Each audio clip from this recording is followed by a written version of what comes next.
come. As stated in one of the Moore program brochures, and as the funeral director, I can verify that organ and tissue donations do not interfere with having an open casket at a visitation or at the funeral. However, it may influence the timing of any visitation or memorial service. Finally, to George, my deepest gratitude and thanks. Your work at lobbying the government to create a national registry for organ and tissue donations and your determined effort to raise public awareness about the critical organ and tissue shortage that exists is truly admirable. Thank you. Good afternoon. I'm not here today to speak about the benefits of organ donation. I believe the benefits are quite clear already. I'm only here to tell my family's story in hopes that it might somehow convince one more person to sign their organ donor card. My father, Terry Jameson, was an Oakville firefighter. On any given day,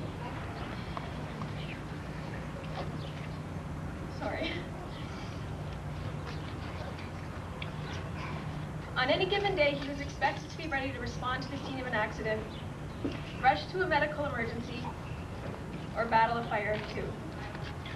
On June 20th, 1992, my father fought the battle for his life and lost. 10 years ago today, my father died from complications resulting from a brain aneurysm. He was just 39 years old. Organ donation was a topic that my mom and dad had discussed. I can hear my mom over there. Never dreaming that their conversation would have to be remembered so soon. My father stood firm on the subject. Take whatever was needed and whatever was necessary. It was very typical of my dad. He was always the first person to help out a friend or family member in the time of need, and it just seemed fitting that even in his death he was helping others. I would like to take a moment now to read you 2 letters. The first letter was received by my mom from the Moore Foundation. Dear Mrs. Jameson, on behalf of the Moore program, I would like to thank you for allowing your husband Terry to become an organ donor. Your decision has helped the 2 people who received Terry's kidneys. Also, as a result of your decision, a person suffering from a terminal heart ailment has received a heart transplant. A person suffering from a terminal liver disease has received a liver transplant. A person suffering from a terminal respiratory ailment has received a lung transplant. Terry's corneas will be used in future corneal transplantation to restore the sight of blind patients. As well, Terry's pancreas will be used in future islet cell transplantation to help pre-diabetic patients from insulin dependence. This marks the beginning of a new life for these recipients, a life free from the medical, social, and financial restrictions of their illnesses. This would not have been possible without your thoughtful consideration. I hope your grief is softened by the knowledge that you and your family have helped to extend and improve the life of others. Sincerely, Carl J. Cardella, Medical Director. The second letter came to us through the Moore Foundation. It was written by a donor recipient's wife to thank us for giving her husband a new lease on life. This one's a little tougher. Dear friends, it is with the most heartfelt gratitude that our family writes to you today. You have given to us the greatest gift for which we will be eternally grateful. My husband, who is 59 years old, was stricken with a massive coronary attack 4.5 years ago, and since that time has had a very limited life. He is the father of 5 grown children and the grandfather of 4 delightful boys. They were very active in our community and sports field, participating and coaching young people. He has an outgoing and caring personality and is very highly respected. One of our sons was able to be with us on the day of the transplant.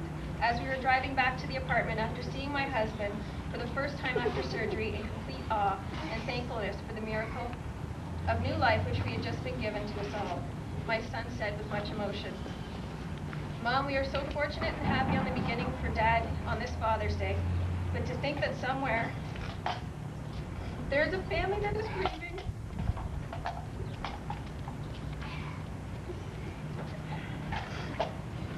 and so sad with the loss of the father and loved one. I was so overcome with emotion, as this too had been much in my thoughts and prayers. My husband is doing very well in his rehabilitation and gift of a new beginning. We thank you so much for caring and concern for donor awareness. We are still working towards these goals in the future. May God bless all of you in the years to come. Sincerely, a grateful recipient and family. Okay.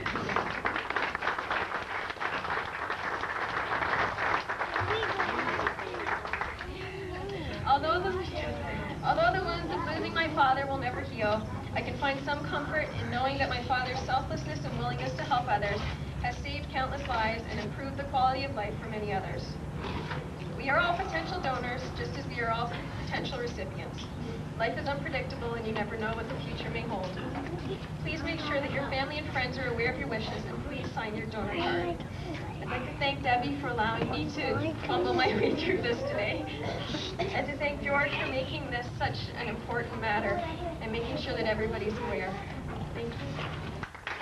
Praising me and doing this and all that. It's great to hear that, but I'll tell you something. I had 2 days left to live. I wouldn't be around here today unless somebody made that donation. And whatever I had to do, walk across Canada or fly to the moon or whatever, it's really great being alive.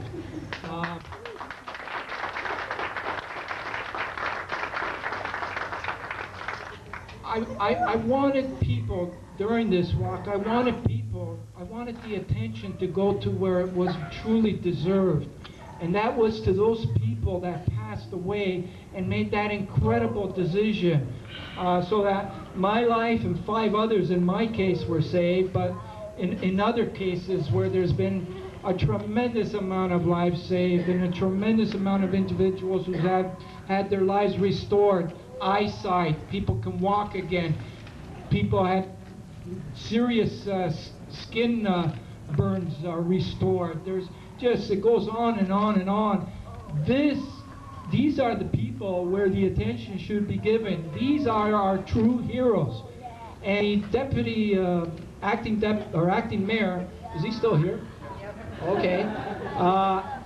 You made the mistake of asking me, well, what can we do? Anything that the council can do, let us know. I want to put you on the spot right now. Okay. What we want to do today is have you bring to council that we recognize today as Michael and Terry's Day on June 20th. And we're hoping that you can bring that to council, and we're hoping that can get passed.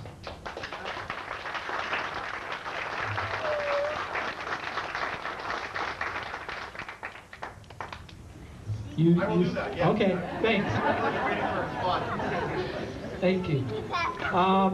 And just to that end, George, I would love it if your supporters and the family of Michaels can come to council to bring their story to my colleagues and to the public through the power of the television to bring that very important story forward, because it's very powerful and we need to make sure that the entire community hears it.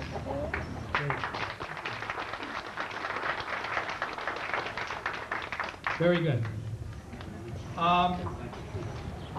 And I especially want to thank Debbie, who, she recounted the story how we met on the, after her viewing the website and all that. And I mean, as soon as I heard about that, like automatically, I had goosebumps and all kinds of stuff. And I had, and after talking to Debbie, I found out even after our first talk that Debbie's very persuasive,